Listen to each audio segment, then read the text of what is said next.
OEB-TV, uma realização da Ordem dos Economistas do Brasil.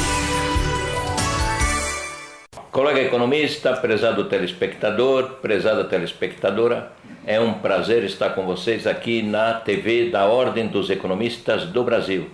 E hoje tenho a grata satisfação de conversar com meu querido professor, o professor emérito da USP, professor Dr. Antônio Delfim Neto. Professor Delfim, é uma honra tê-lo aqui no programa da Ordem dos Economistas do Brasil. Meu caro professor Manolo, a honra é minha. Professor Delfim, hoje estamos, dia 10 de março de 2020, estamos observando algo inusitado desde 1991, que é uma queda brutal nos preços do petróleo. No dia 6 de março, próximo passado, estava em $45, e no dia 9 de março, segunda-feira, ontem, pulou para $31 o barril. As notícias são as mais desencontradas.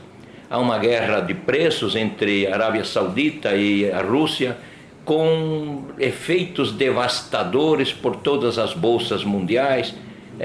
Professor, o que está acontecendo? O pessoal da área de petróleo ficou maluco? Não, eu não creio que a área de petróleo ficou maluco.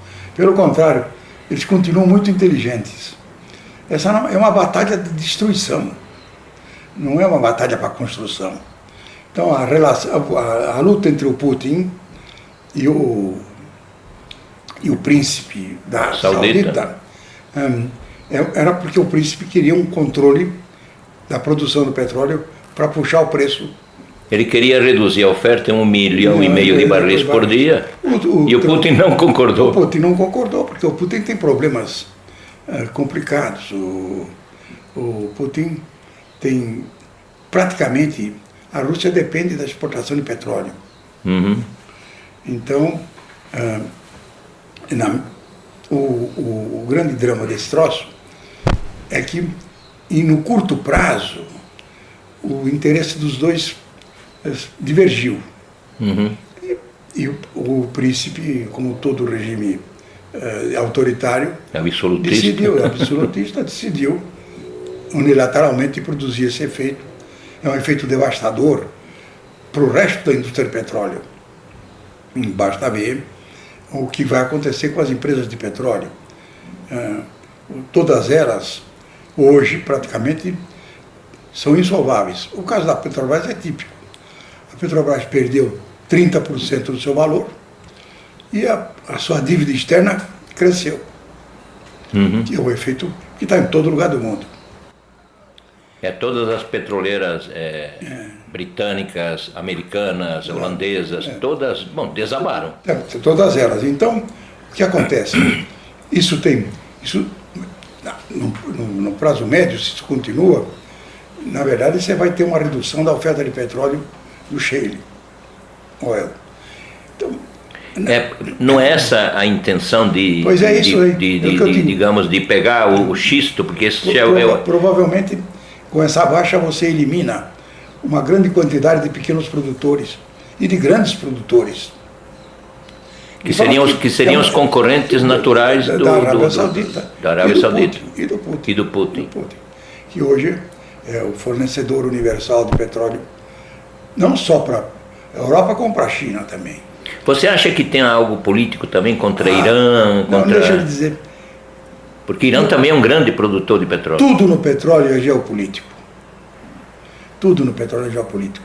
Ele está terminando, mas não vai terminar por falta de petróleo. Uhum.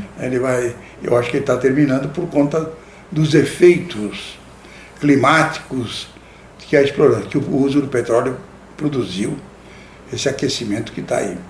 De forma que essa é uma luta, é uma guerra. E eu acho que é preciso compreender que a situação interna e externa do Brasil, a situação local e a situação internacional, mudou completamente por esses dois efeitos. O coronavírus e esse efeito do petróleo. Ainda na linha do petróleo, estados e municípios vão ter uma redução fantástica de receitas. Todos vão ter, royalties não tem do petróleo. Bom, mas é o tal problema de que você usa para despesas correntes receitas aleatórias. E futuras. Então, já aprendemos, já deviam ter aprendido, mas não constituímos um fundo que fosse capaz de estabilizar isso. Tipo Noruega. E usar só os recursos produzidos pelo fundo, não usar o fundo. O retorno do fundo, você usar para trabalhar, para consumir, preferencialmente até para investir. Mas isso, eu acho que é coisa do passado. Neste momento, Manolo, eu não acredito. O Brasil precisa de uma coisa completamente diferente. O Brasil precisa entender que nós estamos num estado de guerra. A combinação devastadora dessa crise mundial que está sendo produzida pela combinação, de novo, do petróleo com o coronavírus, mudou completamente a circunstância mundial. E, Delfim, as notícias sobre a China já são mais alentadoras, no sentido de que eles estariam já, digamos, controlando o vírus. Mas estamos no mês de março, a China vai perder um trimestre, e fora o que vai vir pela frente. E a Itália, que metade da Itália está em quarentena? A Itália demorou muito para fazer o que tinha que ter feito. A Itália hoje fechou, não entra nada e não sai nada. Em 20 dias, quem tinha que morrer, morreu. Quem tinha que ficar imunizado, ficou. Vamos começar a vida de novo. Não tem, para isso não tem, foi a solução chinesa. Só que o chinês tem um regime autoritário. Ele fechou 40 milhões de sujeitos. Ninguém saía na rua e ficou quieto. Ela produziu o seu efeito. Quem tinha que morrer, morreu. Quem não tinha que morrer, ficou imunizado e a vida continua. Mas aquilo, inclusive, ele não pode mais transmitir. Ele morreu junto com eles. Então, mas a China, a crise é mundial, Manolo.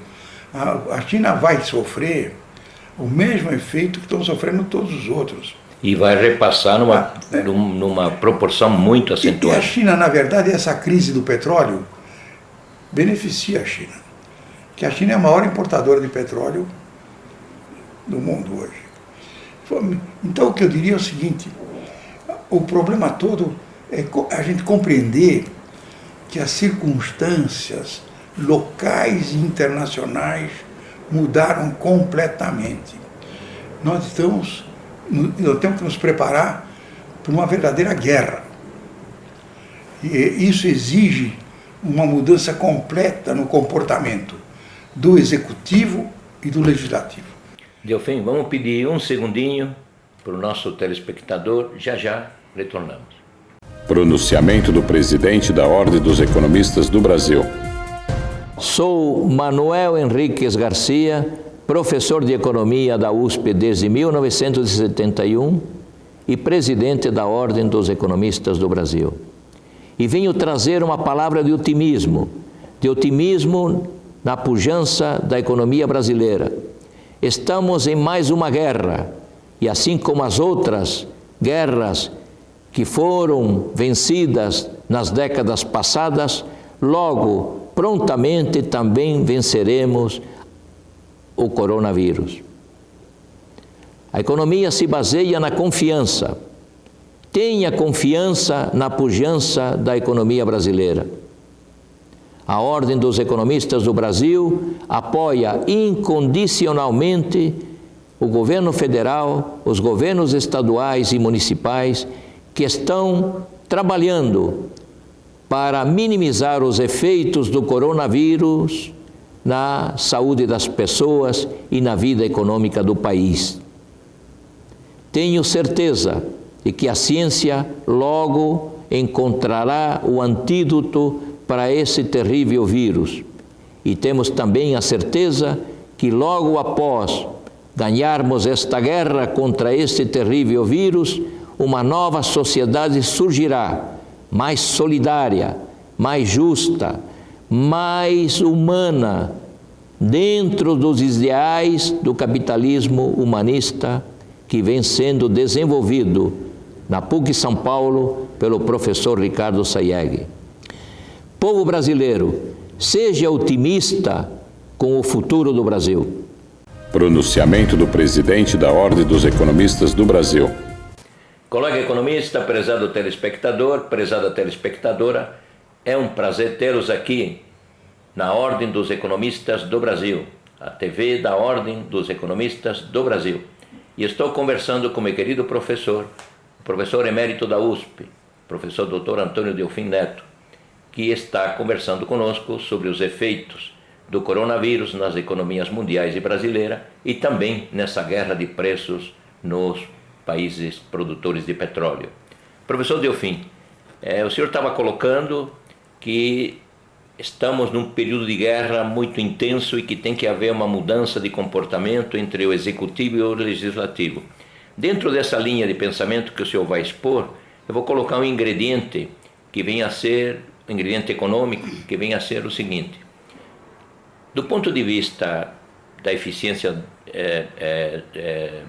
da taxa de retorno do capital, da eficiência marginal do capital, segundo Keynes, sempre que a taxa de juros diminui, novos projetos se tornam rentáveis, que antes não eram a essas taxas de juros, mas agora eles se tornam rentáveis. As perspectivas agora da economia brasileira, face a esses problemas mundiais, estão colocando projeções menores para o crescimento em 2020. Já o relatório Focus nos colocou um número de 1,99%, se abaixo de 2%. E é provável e muito possível que esse número caia ainda mais. O que está faltando para esse empreendedor, esse investidor racional agir no sentido de investir na economia brasileira? Na verdade, por ordem política na economia brasileira. Primeiro, o executivo. O Bolsonaro tem que se convencer de que ele foi eleito por uma 39% apenas dos eleitores possíveis. Ele teve 57 milhões de votos, os eleitores que podiam votar 147 milhões. Uhum. Portanto, ele não foi a maioria. É a maioria dos que votaram, mas não da sociedade. E segundo, o partido dele, antes dele destruir o partido, o PSL, não tinha conseguido 10% do Congresso. Ora, em qualquer lugar civilizado, onde tem um Estado de Direito estabelecido, qual é a solução normal? A solução normal é discutir republicanamente com os outros partidos que ele escolher e que estiverem dispostos a colaborar, para construir no Congresso uma maioria para executar que programa? Não o programa dele. O programa que ele, que certamente será uma parte importante, mas que ele combinar com os outros partidos. Esse programa, combinado com os outros partidos, tem uma consequência. É dividir o poder com os partidos para ajudá-lo a administrar. E isso pode ser feito sem nenhuma barganha? Não, no mundo inteiro. A ideia do Bolsonaro era uma ideia de jirico, produzida pela Casa Civil mais incompetente que o Brasil já construiu, e que continua até hoje. Não há nada mais incompetente no governo Bolsonaro do que a Casa Civil. Uma coisa grave. Imaginando o seguinte, que toda negociação é picaretagem, que a política é uma coisa suja, ignorando que a política é que civilizou o homem. Então, o que acontece? Ele não se comportou dessa forma. Por outro lado, o legislativo tinha adquirido uma um protagonismo importante no governo Temer. O Temer, na verdade, com aquele jeito dele, um competentíssimo político, que faz tricô com 4 agulhas, ele inventou uma espécie de parlamentarismo de ocasião. Ele nunca foi presidente. O laboratório, o escritório, o gabinete dele estava aberto. Ele tinha sido presidente do Congresso da Câmara 3 vezes. Então, discutia, montou um sistema que conseguiu fazer coisas absolutamente inacreditáveis. A lei do teto de gastos. Só não aprovou a reforma da Previdência por causa que o Janot, que era um bêbado, hoje todo mundo sabe quem é, queria se aposentar antes de sair. É verdade. Então, é preciso o que agora?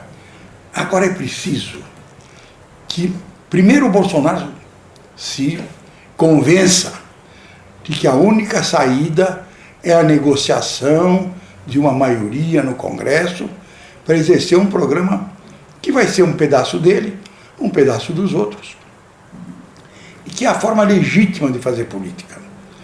Depois, que deixe de tergiversar.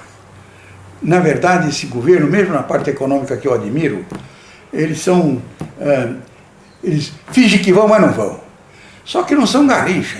Ele finge que vem, mas não, quando vai, bate na bola e cai no chão. Então, é preciso que o Executivo recupere, na verdade, a sua credibilidade. E o Legislativo tem que perder a mania de flertar com o parlamentarismo de ocasião, que ele pretende transformar num parlamentarismo efetivo. Quer dizer, por quê? Porque isso é inconstitucional. O Brasil não pode ter um parlamentarismo a não ser quebrando as instituições, produzindo uma nova Constituição, quebrando as instituições vigentes. Por quê? Porque no artigo 2º das disposições transitórias, nós estabelecemos, eu digo nós porque eu estava lá. Estava lá, sim. Era um tempo em que o Congresso sabia que era onisciente e onipotente. Sabia tudo e podia tudo. O que diz o artigo 2º das disposições transitórias? Vamos estabelecer um plebiscito em que o povo vai dizer se quer monarquia, parlamentarismo ou presidencialismo. O plebiscito foi feito. Verdade. O presidencialismo ganhou por uma maioria espantosa. Nada é mais cláusula pétrea da Constituição do que o presidencialismo. Esse flerte do Congresso, de parte do Congresso, particularmente da Câmara, com o parlamentarismo, é absolutamente incompatível com as instituições construídas na Constituição de 88. Então, o que o Brasil precisa hoje, diante de uma crise mundial, que, como eu disse, ela é local e é mundial, ele precisa de uma revisão do entendimento entre os dois poderes, o executivo e o legislativo, e sob a observação do Supremo, que a gente precisa deixar de lado, porque cada vez que intervém em política faz besteira. É preciso reconhecer, o Bolsonaro, se realmente ama a pátria amada, ele precisa fazer o meia-volta a volver. Abrir o coração com grandeza e permitir que executivo e judiciário e legislativo se juntem para a guerra. Porque nós vamos caminhando para uma guerra. Nós não vamos ter mais dificuldades, nós não vamos poder desperdiçar nenhum pedacinho dos recursos em brincadeirinhas. Nós não vamos poder gastar recurso simplesmente ampliando armamentos.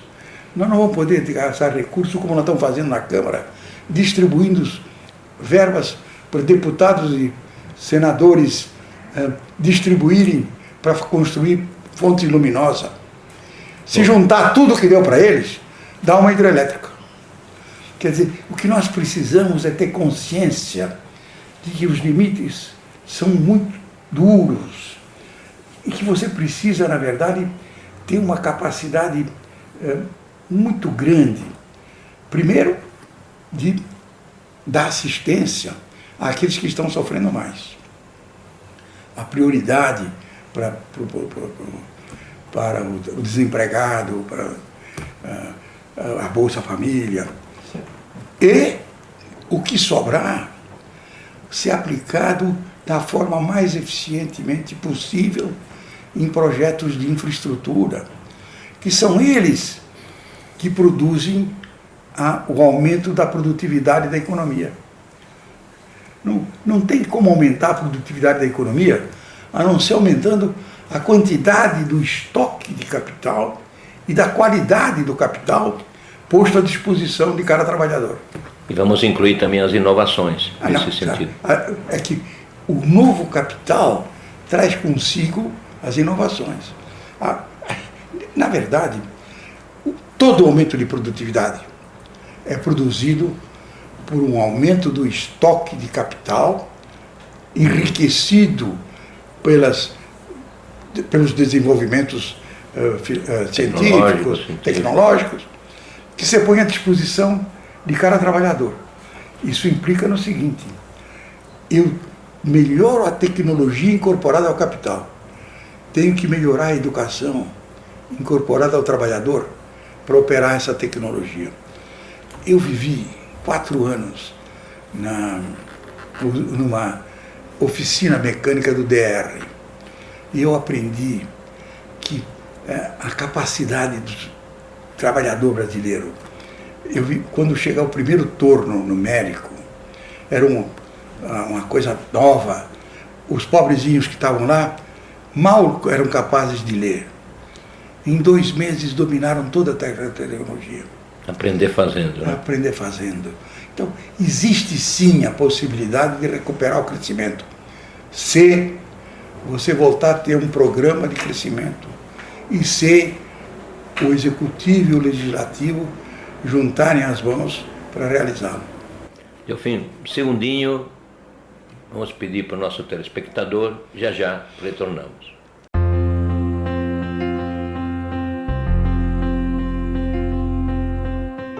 CG Consignado é uma consultora de crédito para aposentados, pensionistas e servidores públicos, além das Forças Armadas. Em parceria com vários bancos, você tem mais oportunidades de negociar. O crédito consignado tem prazos de até 96 meses, com todos os bancos conveniados. Venha para a CG, você também.